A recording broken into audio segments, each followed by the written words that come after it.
like you, Lord, in all the earth. Matchless love and beauty, endless worth. Nothing in this world will satisfy.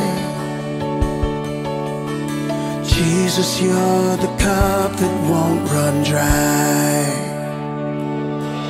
Your presence is heaven to me.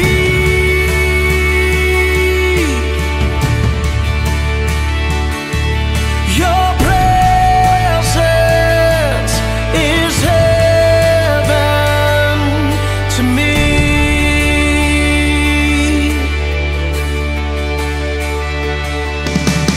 Treasure of my heart and of my soul. In my weakness you are merciful. Redeemer of my past and present wrongs, and holder of my future days to come.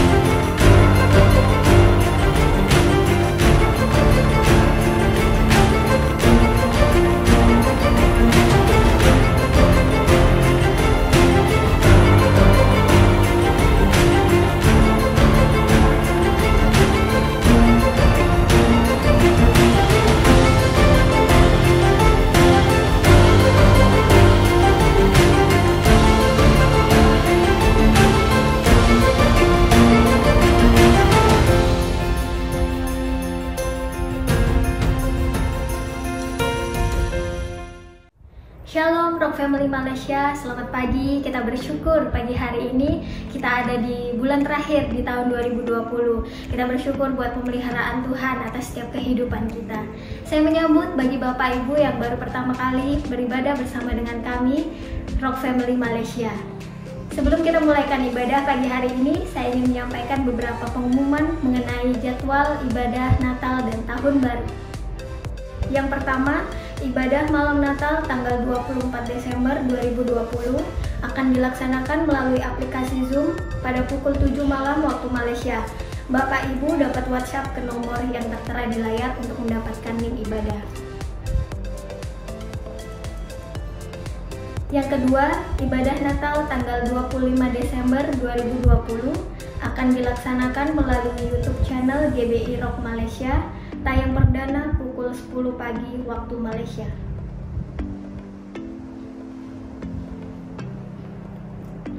Yang ketiga, ibadah malam tahun baru tanggal 31 Desember 2020 akan dilaksanakan melalui aplikasi Zoom pada pukul 7 malam waktu Malaysia. Bapak Ibu dapat WhatsApp ke nomor yang tertera di layar untuk mendapatkan link ibadah. Dan yang terakhir, ibadah tahun baru tanggal 1 Januari 2021 akan dilaksanakan melalui YouTube channel GBI Rock Malaysia. Tayang perdana pukul 10 pagi waktu Malaysia. Demikianlah serangkaian jadwal ibadah Natal dan Tahun Baru. Mari kita sama-sama buka hati kita mau bawa korban pujian, ucapan syukur kita bagi Tuhan. Mari sama-sama kita bersatu di dalam doa. Bapak, kami bersyukur, berterima kasih Tuhan buat pagi hari ini. Kalau kami ada pagi hari ini Tuhan, dengan tubuh yang sehat, kuat, disertai oleh Tuhan, kami yakin dan percaya Tuhan itu semua karena kasih karunia Tuhan dalam kehidupan kami. Pagi hari ini Bapak, kami mau buka hati kami mau bawa korban ucapan syukur kami Tuhan di hadapan Tuhan. Mari Tuhan lawati setiap kami, dimanapun kami berada Tuhan. Kami tahu kuasa-Mu tidak terbatas oleh ruang dan waktu. Kami perluas Roh Allah bekerja dalam kehidupan kami. Datanglah kerajaan-Mu dan jadilah kehendak-Mu dalam kehidupan kami. Terima kasih Tuhan, kami alaskan doa kami dengan penuh ucapan syukur di dalam nama Tuhan Yesus Kristus. Haleluya. Amin.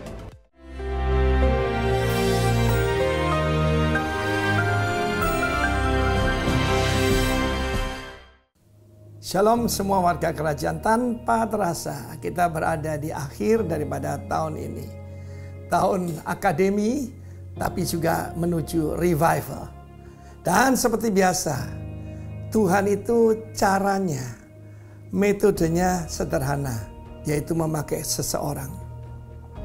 Ayat pokok kita dari Yesaya 32 ayat yang pertama. Behold, lihatlah, seorang raja akan memerintah dengan kebenaran dan keadilan. Juga para bangsawan, prinses, para pemimpin juga akan melayani di dalam keadilan. Ya, kebenaran, keadilan itu adalah dasar daripada kerajaan Allah. Lalu kemudian dikatakan seseorang, a man, akan jadi tempat perteduhan dan perlindungan daripada angin ribut. Dan kemudian seperti sungai yang mengalir di tempat-tempat kering. Dan seperti batu karang yang besar, tempat berteduh dari terik matahari. Batu karang yang besar. Saya pernah pergi ke Israel di daerah selatan, di daerah padang gurun. Dan di situ saya melihat di mana para raja wali tinggal. Dan saya lihat, saya mengintip daripada batu karang itu, dan di bawah ada kafilah. Panasnya memang luar biasa, saudara. Ya, saya bayangkan kalau saya taruh wajan di sini, saya ceplok telurnya langsung, saudaraku, matang gitu. Ya. Adakah orang-orang semacam itu? Ada. Tema kita adalah tentang advancing. Setelah be fruitful and multiply, ya, itu multiply dan fruitful itu adalah advance. Ada lebih jauh lagi, yaitu memenuhi bumi. Kita melihat dalam Kisah Para Rasul, ada orang-orang semacam itu yang tadinya nggak dikenal. Mereka adalah the new emerging leaders. Kita melihat 7 diaken yang dipilih untuk melayani oma-oma, emak-emak, daripada yaitu mereka yang berbahasa Yunani. Kita melihat di dalam Kristus tidak ada tempat buat rasialisme. Melalui Stefanus yang dengan boldness, dengan keberanian memberitakan kebenaran, dan dia jadi martir yang pertama, itu memberikan dampak yang hebat. Yang pertama kepada rekan-rekannya. Filipus menembus batas. Kisah Rasul 8 ayat 1. Kalau Kisah Rasul 1 ayat 8 kuasa besar, Kisah Rasul 8 ayat 1 penganiayaan besar. Dia menembus batas kemana? Samaria. He's advancing the kingdom. Bukan cuma Samaria mengalami revival. Saya lihat yang buruk bisa berlanjut pada revival. Ingat Indonesia 1965. Ingat Indonesia 1998. Semua yang buruk bisa jadi baik. Bom Bali, ya, juga bisa banyak orang bertobat. Nah, saudara, kemudian menembus batas lebih jauh lagi ketika dia bertemu dengan sida-sida dari Ethiopia. Dan orang inilah yang membuat kenapa banyak orang Ethiopia jadi percaya pada Tuhan Yesus. Dia menembus batas. Sida-sida ini adalah keturunan Ham pertama yang menjadi orang percaya lewat kehidupan a new emerging leader, yaitu Filipus. Jadilah seperti Filipus. Mulai dengan apa saja melayani emak-emak, diakonia, baksos, dan Tuhan akan memilih engkau. Mereka tidak ditunjuk oleh rasul-rasul. Mereka diminta oleh jemaat. Berarti mereka punya nama baik di luar jemaat. Karena itu kalau saudara ingin menjadi tempat perlindungan dari angin ribut, menjadi orang yang hebat itu, maka saudaraku yang kekasih, engkau pertama-tama harus dipenuhi dengan Roh Kudus, dengan roh hikmat dan kuasa. Tuhan memberkati. Amin.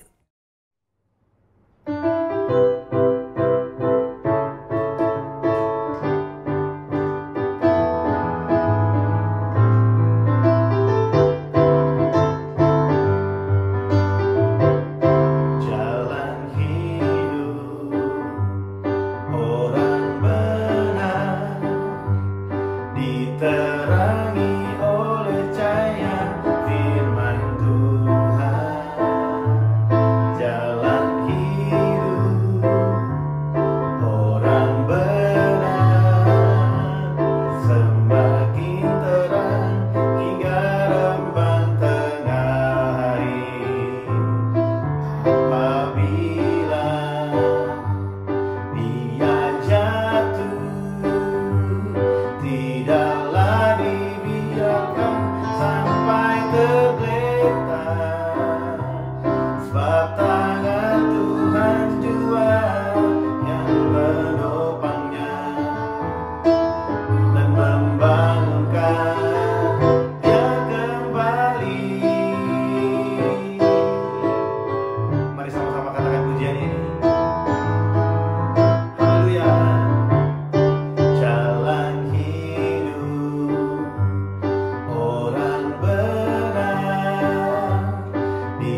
yang menyertai kita sepanjang tahun ini, saudara.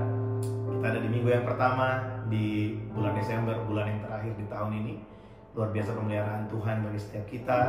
Pagi hari ini mari kita datang di hadapan Tuhan dengan hati yang bersyukur untuk segala sesuatu yang Tuhan lakukan dalam kehidupan kita. Saudara, kita percaya bahwa Dia Tuhan yang berjanji dan Dia selalu menepati janjinya bagi saya dan saudara. Dia bukan manusia yang bisa melupakan perjanjiannya, tapi Dia setia dalam kehidupan kita. Terima kasih Tuhan. Terima kasih Tuhan. Kami bersyukur karena kami punya Tuhan yang setia. Sekalipun ku berjalan dalam lembah kelam, namun tangan-Mu selalu menopang hidupku. Saat ku dalam ketakutan, Kau hadir di sisiku. Kau berkata, jangan takut, Kau beriku kemenangan. Kaulah Tuhan yang berjanji, tak sekalipun Kau ingkari. Kesetiaan-Mu sungguh terbukti di sepanjang hidupku. Untuk selamanya ku kan setia melayani, mengasihi-Mu. Tiada Tuhan seperti-Mu, Yesus. Kau Allahku yang setia.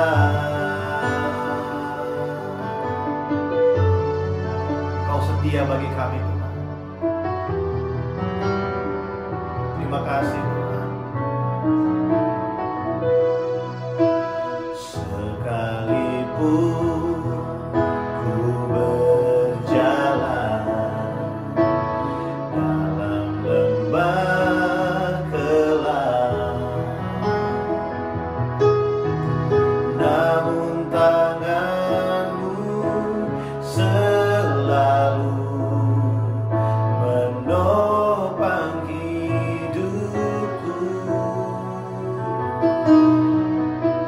Saat ku dalam ketakutan, Kau hadir di sisiku. Kau berkata, jangan takut, Kau beriku kemenangan. Kaulah Tuhan yang berjanji, tak sekalipun Kau ingkari. Amin. Kesetiaan-Mu sungguh terbukti di sepanjang hidupku. Untuk selamanya ku kan setia melayani, mengasihi-Mu. Tiada Tuhan seperti-Mu, Yesus. Kau Allahku yang setia. Terima kasih Tuhan. Kaulah Tuhan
kesetiaan Tuhan buat kita. Kesetiaan Tuhan terbukti sepanjang tahun ini. Tuhan tidak meninggalkan saya dan saudara. Sepanjang tahun ini Tuhan setia bagi kita.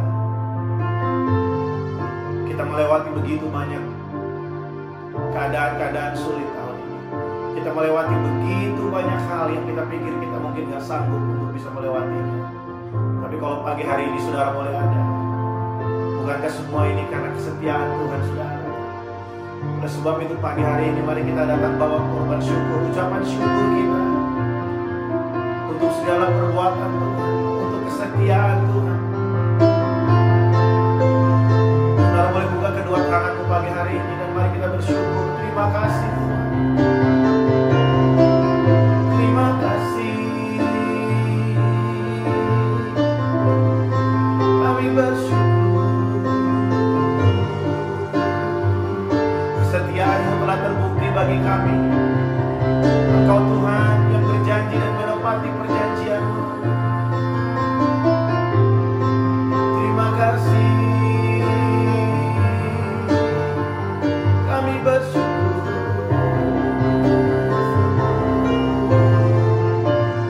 Sebab Engkau setia bagi kami. Kami memuji-Mu.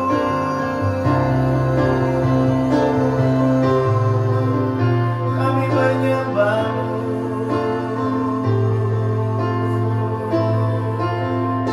Engkau sungguh baik bagi kami.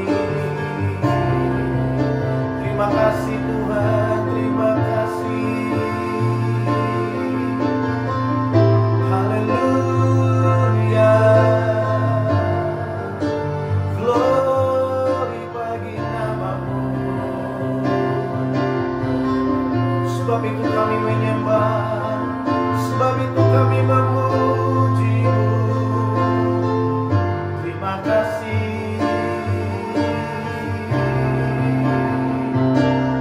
Engkau layak. Mari kita terus bersyukur buat kebaikan Tuhan. Terima kasih Tuhan, terima kasih. Inilah yang ku renungkan setiap waktu. Nyanyian pujian dan pengagungan kepadamu.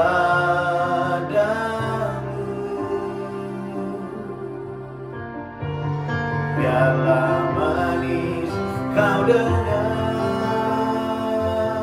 Tuhan, manis kau dengar Tuhan, dan hatiku bersuka karena-Mu. Ini kerinduan kami. Inilah yang ku renungkan setiap waktu. Terima kasih Tuhan. Nyanyian pujian dan pengagungan kepadamu.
hari ini Tuhan.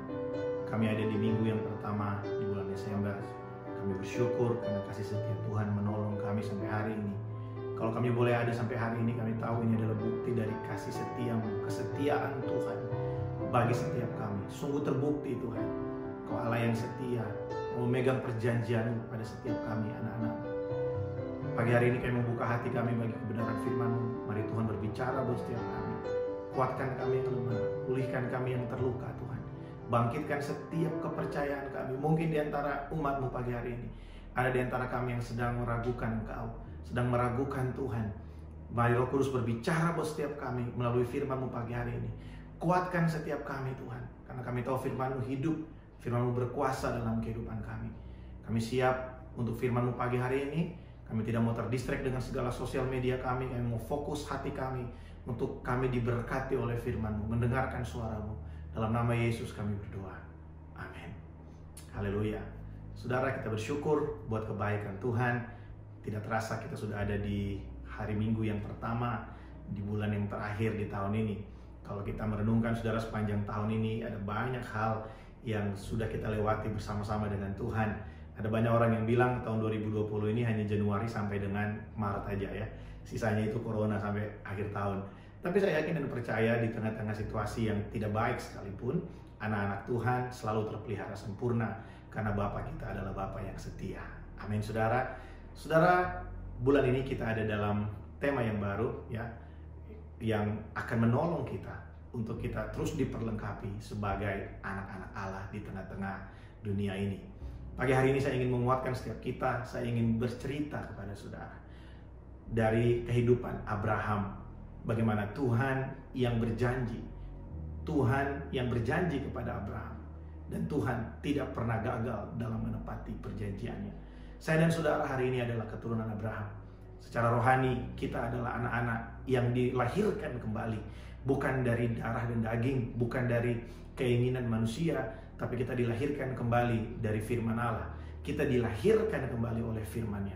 Oleh sebab itu saya dan saudara hari ini kita adalah penerima, kita adalah ahli waris dari setiap janji Allah yang diberikan kepada Abraham. Saudara, jangan hanya berpikir janji Tuhan itu hanya finansial, kekayaan, ya, kelimpahan dan lain sebagainya. Saudara, yang paling penting yang perlu kita ketahui adalah ada janji keselamatan yang Tuhan berikan bagi setiap kita. Ada janji keselamatan, kebersamaan dengan Tuhan, koinonia yang Tuhan berikan bagi setiap kita. Kita bisa punya segala sesuatu ya yang ada di dunia ini. Tapi kalau kita tidak bersama dengan Tuhan, maka semua itu tidak akan menjadi apa-apa. Tidak akan membawa sesuatu yang baik bagi kehidupan kita. Nah saudara, di tengah-tengah kehidupan kita hari ini, mungkin ada banyak dari kita yang punya banyak pertanyaan, meragukan Tuhan. Saudara, ada perbedaan antara tidak percaya dan ragu-ragu dan meragukan Tuhan, saudara. Kita tidak bisa mengatakan orang yang ragu, mereka itu tidak percaya. Karena saudara, sejatinya dalam kehidupan kita percaya kepada Tuhan, tapi ada banyak pertanyaan dalam kehidupan kita yang mungkin kita belum tahu jawabannya sampai hari ini. Saya secara pribadi ada banyak hal yang masih saya pertanyakan di dalam hati saya tentang Tuhan. Ada banyak hal yang saya belum mengerti kenapa Tuhan lakukan dalam kehidupan saya. Tapi saya terus percaya, saya tetap percaya kepada Tuhan bahwa Tuhan setia, apapun yang Tuhan lakukan itu baik bagi saya. Nah saudara, dalam kehidupan kita harus tahu bahwa keadaan tidak menentukan iman kita, tapi keadaan menunjukkan kualitas iman kita seperti apa.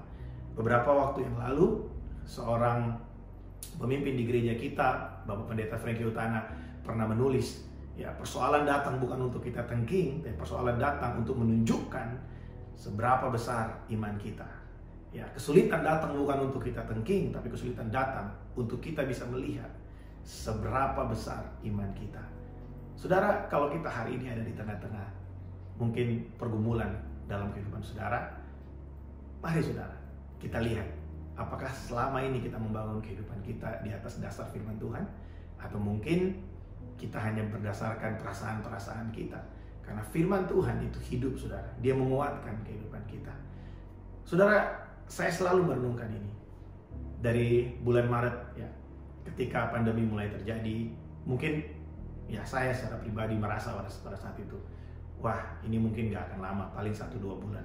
Kemudian ketika saya pergi ke Manado, saudara ya, saya ada di Manado kurang lebih 4-5 bulan. Saudara tahu, di situ saya pernah merasakan sesuatu yang seakan-akan kayaknya ini akan berakhir, kita mungkin gak akan bisa ketemu lagi. Ya. Ada satu keraguan dalam hati saya bahwa Tuhan sanggup memulihkan.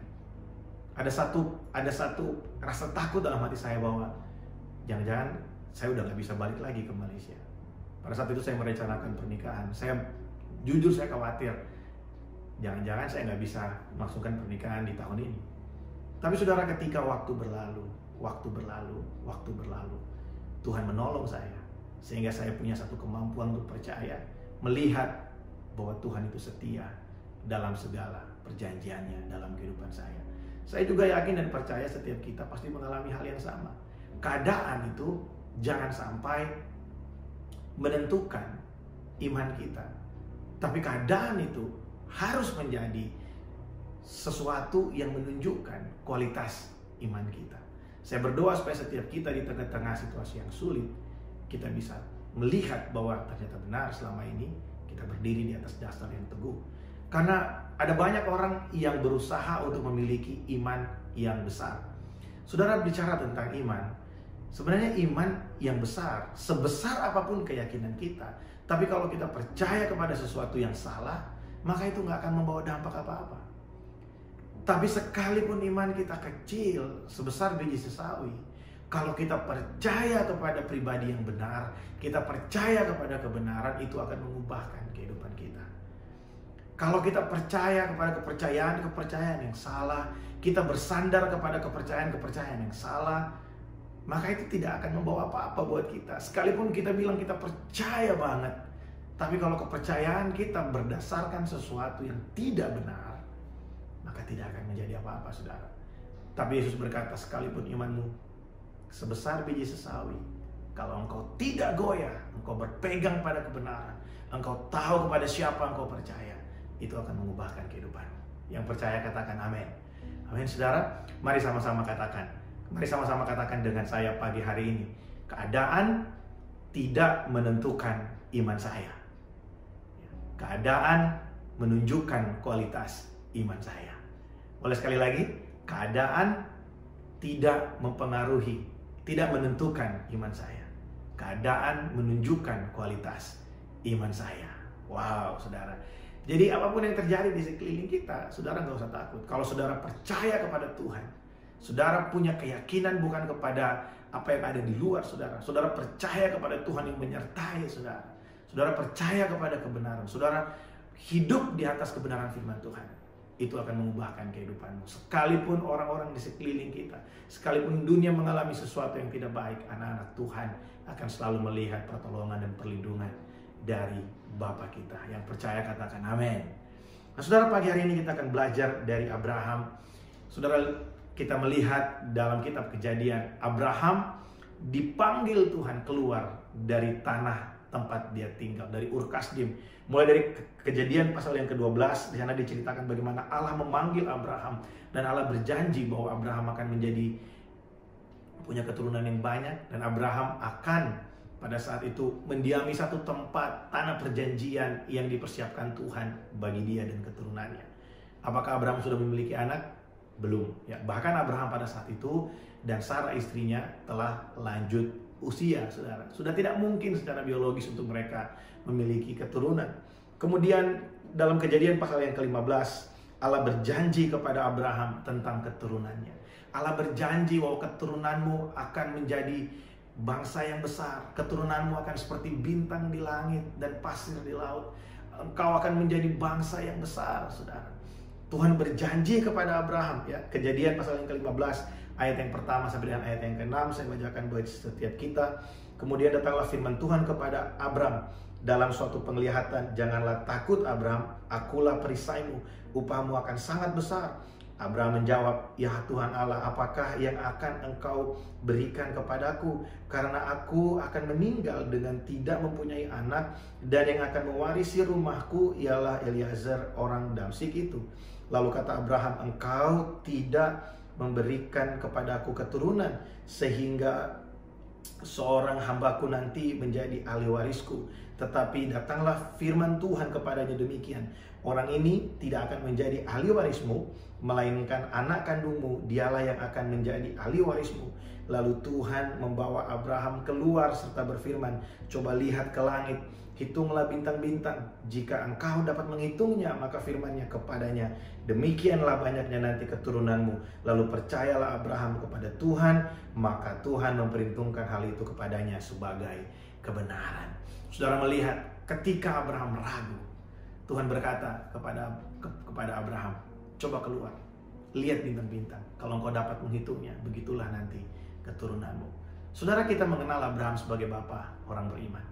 Kita melihat apakah Abraham tidak pernah mengalami keraguan? Seperti yang kita baca tadi, Abraham meragukan Tuhan. Apakah Abraham tidak percaya kepada Tuhan? Jelas Abraham percaya. Abraham percaya kepada Tuhan, tapi ketika diperhadapkan dengan janji Tuhan dan keadaannya seperti tidak memungkinkan untuk janji itu terjadi, Abraham meragukan Tuhan. Abraham berkata, Tuhan, engkau tidak memberikan kepadaku keturunan, maka orang Damsyik ini yang akan menjadi ahli warisku. Tapi Tuhan berkata, no, keturunanmu akan menjadi ahli warismu. Nah saudara, dalam Kejadian pasal yang ke-15 tadi, ayat 7 sampai dengan ayat yang ke-8, Tuhan berfirman kepada Abraham, akulah Tuhan yang membawa engkau keluar dari Ur Kasdim untuk memberikan negeri ini kepadamu menjadi milikmu. Kata Abraham, ya Tuhan Allah, dan dari manakah aku tahu bahwa aku akan memilikinya? Aku akan memilikinya. Nah saudara, keraguan Abraham itu berlanjut. Dia bertanya kepada Tuhan, Tuhan, sekalipun engkau menuntun aku, sekalipun aku telah keluar dari Ur Kasdim seperti yang engkau firmankan, dan engkau berkata aku akan mempunyai keturunan, bagaimana mungkin aku bisa mengetahui, atau apa jaminannya, apa tandanya bahwa aku akan menerima semua itu? Dan Tuhan berkata kepada Abraham pada saat itu di ayat yang berikutnya, ayat 8 sampai dengan ayat 9 sampai dengan ayat yang ke-10. Ada korban di sana. Firman Tuhan kepadanya, ambillah bagiku seekor lembu betina berumur 3 tahun, seekor kambing betina berumur 3 tahun, seekor domba jantan berumur 3 tahun, seekor burung terkukur dan seekor anak burung merpati. Diambilnyalah semuanya itu bagi Tuhan, dipotong dua lalu diletakkannya bagian-bagian itu yang satu di samping yang lain, tetapi burung-burung itu tidak dipotongnya. Saudara melihat Tuhan memberikan tanda perjanjian kepada Abraham dengan Abraham mempersembahkan korban di hadapan Tuhan. Nah, saudara, kemudian kalau saudara baca ayat-ayat di bawahnya, bagaimana Tuhan menyampaikan firman tentang keturunan Abraham, bahwa mereka akan menjadi orang asing di satu negeri, dan kemudian keturunan yang keempat akan kembali lagi ke tempat itu, ke tanah Kanaan. Dan itu semua tergenapi, saudara. Luar biasa firman Tuhan. Tapi pada saat itu Abraham belum memiliki anak perjanjian yang dijanjikan oleh Tuhan. Ya, pada Kejadian pasal yang ke-16, Abraham yang telah menerima janji, bahkan telah mempersembahkan korban sebagai tanda perjanjiannya dengan Tuhan, sebagai persembahannya untuk sebagai korbannya untuk janji yang Tuhan berikan. Abraham akhirnya mengambil Hagar, ya, budak dari istrinya. Saudara, mungkin istrinya berkata kepada Abraham, kayaknya susah ini. Ya, mungkin Tuhan mau ya seperti kebiasaan kita, kebiasaan di negeri kita, di tempat kita, bahwa kalau seorang tuan tidak memiliki keturunan, ya tuan yang laki-laki boleh mengambil budak dari tuan yang perempuan, dan ketika budak itu melahirkan anak, anaknya dianggap sebagai anak tuannya. Saudara, ini adalah kebiasaan ya orang-orang pada saat itu. Dan mungkin Sarah pada saat itu berpikir Tuhan akan memakai cara-cara yang sama dengan apa yang mereka lakukan biasanya. Kalau Tuhan benar-benar melakukan sama seperti itu, saudara, maka dia bukan Tuhan yang maha hidup, dia bukan Tuhan yang maha kuasa. Karena hal yang sama juga dilakukan oleh orang-orang yang menyembah dewa. Hal yang sama juga dilakukan oleh orang-orang yang menyembah berhala. Tapi kita bersyukur pada saat itu ketika anak dari Hagar lahir, dan Tuhan berkata kepada Abraham, bukan ini anak yang aku janjikan kepadamu. Nah saudara, Tuhan itu ingin menepati perjanjiannya kepada Abraham. Sebenarnya Abraham gagal di sini. Karena Abraham mengikuti nasihat dari istrinya untuk mengambil budaknya menjadi istrinya, ya. Dia memperistri Hagar supaya dia memiliki keturunan. Sebenarnya Abraham pada saat itu melakukan sesuatu seolah-olah dia ingin menolong Tuhan untuk menepati perjanjiannya. Abraham ingin menolong Tuhan untuk menepati janjinya kepada Abraham. Saudara, ada banyak kali dalam kehidupan kita berusaha untuk menolong Tuhan dengan cara-cara kita untuk menepati perjanjiannya, untuk kita bisa mengalami janji Tuhan. Saudara tahu, Tuhan itu berkuasa lebih dari yang kita pikirkan. Saya bisa bayangkan keadaan Abraham pada saat itu, di usia yang tidak muda lagi. Dia menerima janji tentang anak. Itu adalah sesuatu yang sangat mustahil, saudara. Itu adalah sesuatu yang sangat tidak mungkin, dan mungkin make sense bagi Abraham ketika dia mendengarkan Sarah memberikan ide kepadanya. Tapi saudara, hal itu adalah sesuatu yang membawa persoalan sampai hari ini. Ya. Nah saudara, di pasal yang ke-17, di pasal yang ke-16, Abraham memanggil Hagar untuk menjadi istrinya dan melahirkan Ismail. Di pasal yang ke-17, Allah merubah nama Abraham menjadi Abraham. Saudara, mungkin bagi kita bertanya, kenapa sih Tuhan tidak memperhitungkan kesalahan Abraham? Kenapa Tuhan tidak memperhitungkan? Abraham harusnya tidak boleh mengambil Hagar. Seolah-olah Tuhan diam dengan apa yang Abraham lakukan. Seolah-olah Tuhan tidak melihat itu sebagai sesuatu yang salah. Saudara, saya ingin kasih tahu buat setiap kita. Ada banyak kali dalam kehidupan kita tidak mengerti kenapa Tuhan memutuskan sesuatu. Sampai hari ini juga mungkin ada banyak pertanyaan yang kita mau tanya sama Tuhan tentang keputusan-keputusan Tuhan. Harusnya saudara, pada saat ini, ya, di pasal ini harusnya Tuhan marah kepada Abraham. Kenapa kamu ambil? Kenapa kamu berusaha menolong aku? Bukankah aku ini telah berjanji kepadamu? Tapi saudara, lihat apa yang Tuhan lakukan. Di pasal sebelumnya Abraham mengambil Hagar. Di pasal berikutnya, pasal 17, Tuhan bahkan merubah nama Abraham menjadi Abraham. Dia ditetapkan menjadi bapa sekian banyak bangsa. Wow. Mungkin kita berpikir, apakah Tuhan tutup mata dengan kesalahan Abraham? No. Saudara, kita nggak pernah tahu rencana Tuhan dalam kehidupan kita. Tapi dari cerita ini kita melihat bahwa Tuhan lebih berpegang kepada perjanjiannya.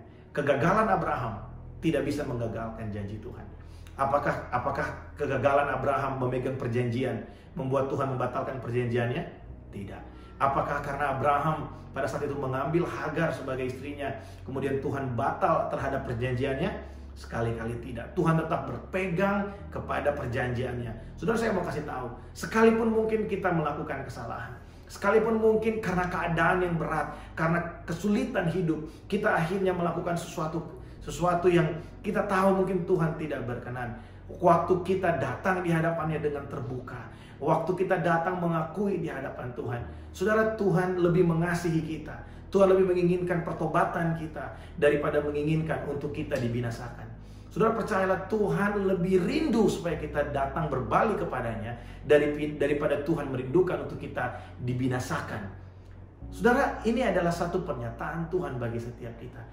Bukan kita yang berusaha memegang perjanjian Tuhan, tapi Tuhan dengan perjanjiannya yang memegang kita begitu erat, sehingga kegagalan-kegagalan kita tidak bisa menggagalkan janji Tuhan dalam kehidupan saya dan saudara yang percaya. Katakan amin. Boleh saudara di rumah saudara masing-masing, mari katakan sama-sama, bukan saya yang memegang Tuhan, tapi Tuhan yang memegang saya. Sama-sama kita katakan, 1, 2, 3. Bukan saya yang memegang Tuhan, tetapi Tuhan yang memegang saya. Wow, kalau kita yang berusaha pegang Tuhan, tangan kita satu waktu karena keadaan kita bisa melepaskan Tuhan. Tapi kalau Tuhan yang memegang kita dengan perjanjiannya, saudara, dia Tuhan yang setia. Kita akan teruskan di pasal yang ke-18. Allah kembali lagi datang menghampiri Abraham. Pada saat itu Sarah menertawakan janji yang diberikan Tuhan. Ya, Sarah tertawa ketika Tuhan berkata, tahun depan kira-kira waktu ini aku akan datang ke sini pada waktu itu istrimu, ya akan memiliki anak. Kalian akan memiliki keturunan. Kemudian Sarah tertawa. Saudara, mungkin bagi Sarah pada saat itu, mana mungkin sih? Mana mungkin sih? Nggak mungkin lah. Tidak mungkin lah kita udah dalam keadaan seperti ini. Keraguan-raguan terus yang ada. Keraguan-raguan terus yang ada. Tapi kita bersyukur, saudara, karena Tuhan kita, Tuhan yang setia. Pada pasal yang ke-21, Tuhan menepati janjinya. Ishak diberikan kepada Abraham. Saudara, pagi hari ini saya ingin sharing buat setiap kita. Ada satu covenant yang tidak akan pernah bisa gagal bagi saya dan saudara. Firman Tuhan berkata bagi setiap kita, 2 Korintus 5 ayat yang ke-21, dia yang tidak mengenal dosa telah dibuatnya menjadi dosa karena kita, supaya dalam dia kita dibenarkan oleh Allah. Saudara, dalam pasal yang ke-15 tadi, ketika Abraham bertanya kepada Tuhan, Tuhan, bagaimana mungkin aku bisa tahu apa yang bisa aku pegang, apa jaminannya kalau aku akan mendapatkan keturunan? Dan Tuhan meminta Abraham untuk memberikan korban kepada Allah. Saudara, hari ini saya dan saudara, kita memang bukan keturunan Abraham secara langsung, tapi oleh pengorbanan Yesus Kristus, saya dan saudara, kita tidak perlu lagi mempersembahkan korban seperti yang diberikan Abraham. Karena Yesus Kristus telah menjadi korban bagi saya dan saudara. Dia telah dikorbankan sebagai korban yang sempurna. Sehingga hari ini kita sebagai keturunan Abraham secara rohani, kita menjadi ahli waris dari setiap janji Allah yang diberikan kepada Abraham. Dia memberikan janji penyertaan. Kalau saudara membaca dengan baik bagaimana janji Tuhan kepada Abraham, aku akan menjadi Allah mereka dan mereka akan menjadi umatku. Aku akan menyertai mereka. Aku akan memberkati mereka. Saudara, berkat yang terbesar bukanlah kekayaan, bukanlah segala sesuatu yang datang dari dunia. Berkat yang terbesar bagi setiap kita adalah kebersamaan dengan Tuhan. Ada keselamatan yang bisa kita nikmati. Yang bisa kita nikmati bukan di sorga nanti, tapi mulai dari saat ini, ketika kita ada di bumi ini. Saudara, kalau pada saat itu Abraham harus mempersembahkan korban, dia harus menyembelih binatang. Hari ini saya dan saudara, kita telah dibenarkan dengan satu korban yang sempurna, yaitu Yesus Kristus. Dialah jalan supaya kita bisa menikmati Allah. Dialah jalan supaya kita bisa menikmati setiap janji Allah dalam kehidupan kita. Ada unfailing covenant yang Tuhan lakukan bagi setiap kita. Ada perjanjian yang tidak akan pernah bisa dibatalkan antara Allah dengan saya dan saudara, umat pilihannya. Saudara, mari kita sadari hal ini, bahwa Tuhan sanggup melakukan perjanjiannya. Abraham adalah bapa orang beriman, bukan berarti iman Abraham sempurna. Abraham juga mengalami yang namanya keraguan-raguan. Abraham pernah meragukan Tuhan, bahkan Sarah menertawakan janji Tuhan. Tapi apakah kegagalan mereka, apakah keraguan mereka membuat janji Tuhan batal? Tidak. Tuhan tetap melaksanakan perjanjiannya karena dia setia, dan kesetiaan Tuhan tidak ditentukan dari keadaan kita. Ketika kita tetap percaya, makanya di awal tadi saya bilang, bukan soal berapa besar keyakinan kita, tapi soal kepada siapa kita percaya. Kalau kita percaya kepada setiap usaha kita, kita percaya kepada setiap kekuatan kita, kita percaya kepada apa yang kita miliki, siap-siaplah untuk kecewa. Tapi kalau saudara melihat sekalipun kemampuan kita tidak seberapa, kalau saudara percaya kepada Tuhan, saudara akan melihat Tuhan melakukan perkara yang luar biasa dalam kehidupanmu. Amin, saudara.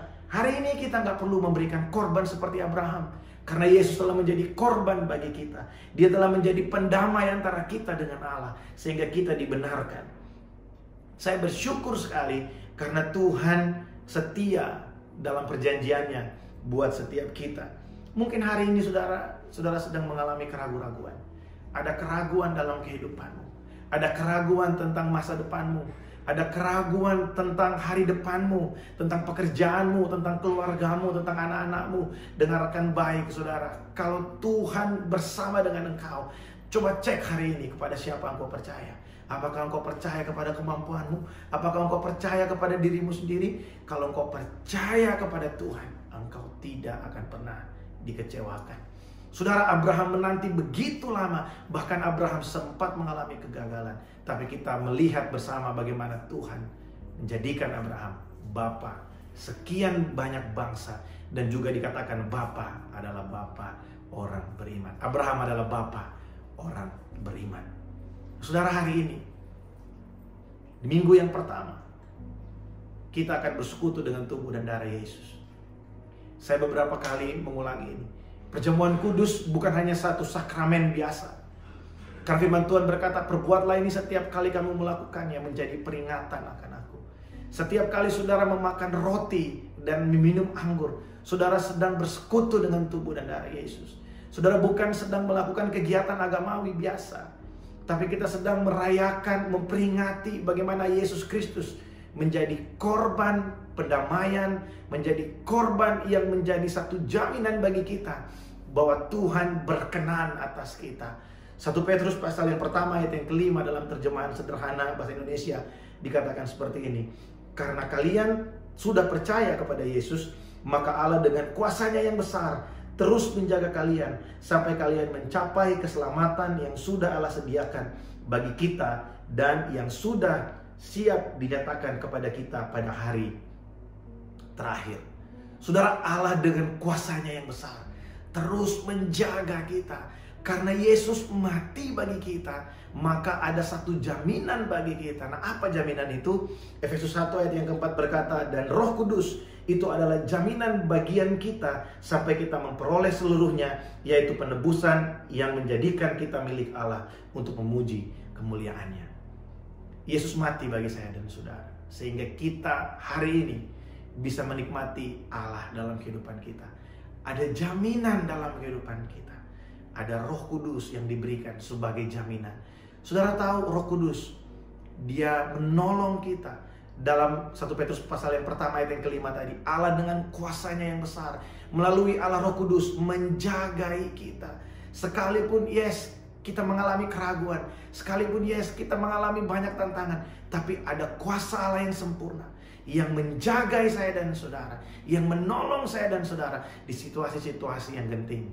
Dia selalu ada, menguatkan kita, menasehati kita, membawa kita kembali untuk kita menikmati Allah. Pagi hari ini saudara, kita akan bersekutu dengan tubuh dan darah Yesus. Apa yang menjadi keraguan saudara? Ingat, ada unfailing covenant yang Tuhan berikan bagi saya dan saudara. Bukan tergantung pada bagaimana kita, tapi tergantung kepada kasih karunia Tuhan, kepada perjanjian Tuhan. Bukan karena apa yang saya dan saudara lakukan, tapi karena Yesus Kristus telah mati di kayu salib bagi saya dan saudara. Sehingga hari ini kita merayakan, kita menikmati persekutuan bersama-sama dengan Dia. Amin saudara. Saudara bisa mempersiapkan roti dan anggur di rumah saudara masing-masing. Haleluya. Mari angkat roti tangan kanan saudara melebihi kepala. Terima kasih Tuhan. Terima kasih. Terima kasih buat tubuhmu yang dipecah-pecahkan bagi kami. Tuhan, kami tahu ini bukan roti biasa. Ini adalah persekutuan kami dengan tubuh Kristus. Kami tahu kami tidak sedang melakukan sakramen-sakramen biasa Tuhan, kewajiban manusia. Tapi kami sedang memperingati bagaimana 2000 tahun yang lalu ada seorang pribadi yang begitu mengasihi kami. Engkau mati di kayu salib supaya kami bisa menikmati persekutuan dengan Engkau. Terima kasih Tuhan. Mari dengarkan firman Tuhan. Malam pada waktu Yesus sebelum Ia diserahkan, Dia mengambil roti, mengucap syukur atasnya, memecah-mecahkannya dan berkata, inilah tubuhku yang diserahkan bagi kamu. Perbuatlah ini setiap kali kamu memakannya menjadi peringatan akan aku. Mari kita makan. Inilah tubuh Kristus yang dipecah-pecahkan bagi kita.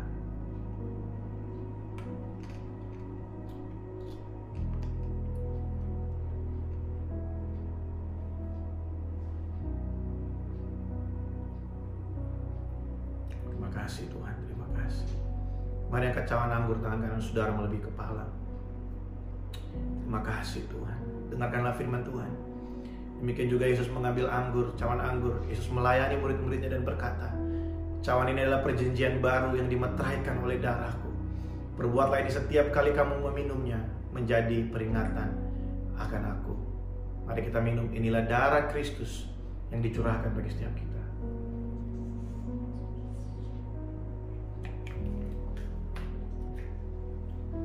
Haleluya, mari kita bersyukur. Terima kasih Tuhan, terima kasih. Oh, terima kasih Tuhan, terima kasih. Kami bersyukur Tuhan, terima kasih.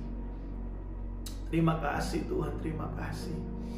Saudara dimanapun engkau berada, mari buka kedua tanganmu pagi hari ini. Terima kasih Tuhan, terima kasih. Mari Roh Kudus engkau melawat kami pagi hari ini. Mari engkau melawat umatmu pagi hari ini, dimanapun umatmu berada. Mari Roh Kudus engkau melawat setiap kami. Sekalipun kami hanya berjumpa melalui sosial media, kami percaya kuasa-Mu tidak bisa dibatasi dengan ruang dan waktu. Tuhan, engkau melihat setiap umatmu pagi hari ini. Tuhan, engkau menghadapi setiap kekhawatiran umatmu. Kuatkan kami yang lemah pagi hari ini, bahwa ada perjanjian yang Tuhan lakukan bagi setiap kami. Engkau setia Tuhan. Kami telah melihat perjanjian-Mu. Kami telah melihat bagaimana Tuhan mampu melakukan perkara yang ajaib bagi setiap kami. Terima kasih Tuhan, terima kasih Tuhan, terima kasih. Terima kasih Tuhan Yesus, terima kasih. Terima kasih. Saudara, waktu Abraham meragukan Tuhan, Tuhan membawa Abraham keluar dan berkata, lihatlah bintang-bintang di langit. Kalau engkau mampu menghitungnya, begitulah nanti banyak keturunan. Saudara, hari ini mungkin engkau ada dalam keraguan-raguan. Mungkin hari ini ada hal-hal yang kau ragukan dari Tuhan. Saudara, mari lihat apa yang sudah Tuhan lakukan dalam hidupmu selama ini. Mari lihat berapa banyak waktu-waktu yang sulit yang bisa teratasi bersama dengan Tuhan. Bahwa Dia Tuhan yang sama, Dia Tuhan yang setia. Tuhan ingin kasih tahu sama Abraham, Abraham, aku sanggup menciptakan alam semesta. Aku sanggup menciptakan jagat raya. Aku juga sanggup melakukan perjanjianku, melaksanakan perjanjianku dalam kehidupanmu. Pagi hari ini saudara, Dia Tuhan yang ajaib. Mari percaya kepada Tuhan. Mari saudara, jangan tinggalkan Tuhan. Mari saudara, kalau engkau ragu hari ini, mari lihat perbuatan Tuhan. Mari lihat perbuatan-perbuatan yang ajaib dalam kehidupanmu. Dan Dia Tuhan yang tidak pernah berubah. Dia tetap sama dulu, sekarang, bahkan sampai selama-lamanya. Terima kasih Tuhan, terima kasih. Berkati umatmu pagi hari ini. Hamba-Mu berhenti berbicara, tapi Roh Kudus, mari Engkau terus sampaikan isi hati-Mu. Terus berbicara buat umat-Mu. Terus menguatkan setiap kami umat-Mu. Terima kasih Tuhan buat pagi hari ini. Terima kasih Tuhan. Kami yang lemah berkata kami kuat. Kami berkata kami bersama dengan Kristus. Di dalam Engkau segala sesuatu tidak ada yang mustahil bagi setiap kami. Terima kasih Tuhan buat pagi hari ini. Berkati umat-Mu Tuhan. Sepanjang bulan ini Tuhan, Engkau menyertai umat-Mu dengan firman-Mu. Engkau menyertai umat-Mu dengan kemenangan demi kemenangan. Engkau memberkati setiap korban yang dibawa oleh umat-Mu hari ini. Ada persembahan-persembahan yang mereka bawa Tuhan, mereka berikan melalui transfer ke rekening gereja. Setiap persembahan persepuluhan yang dibawa oleh umat-Mu, ucapan syukur, kami berdoa pagi hari ini diberkati Tuhan. Tidak ada di antara umat-Mu yang berkekurangan. Tidak ada di antara umat-Mu yang sakit Tuhan, karena kami percaya ada meterai ilahi atas setiap kami. Oh, terima kasih buat bilur-bilur-Mu. Terima kasih Tuhan buat kuasa-Mu yang nyata dalam kehidupan kami. Pagi hari ini kami akan menerima berkat-Mu. Mari saudara, dimanapun kau berada, angkatlah kedua tanganmu pagi hari ini. Tuhan memberkati dan melindungi engkau. Tuhan menyinari engkau dengan wajahnya dan memberi engkau kasih karunia. Tuhan berjalan di hadapanmu dan Tuhan memberikan kemenangan bagi engkau. Terimalah berkat dan rahmat dari Allah Bapa, kasih dan cinta yang tidak pernah berakhir dari Tuhan Yesus, serta persekutuan yang manis dengan Allah Roh Kudus menyertai setiap kita mulai siang hari ini sampai Maranatha. Tuhan sudah datang pada kali yang kedua. Semua yang terima berkat ini sama-sama kita berkata amin. Puji Tuhan. Kita bersyukur buat kebaikan Tuhan hari ini saudara. Selamat hari Minggu, selamat menikmati kebaikan Tuhan bersama-sama dengan keluarga saudara. Tuhan Yesus memberkati.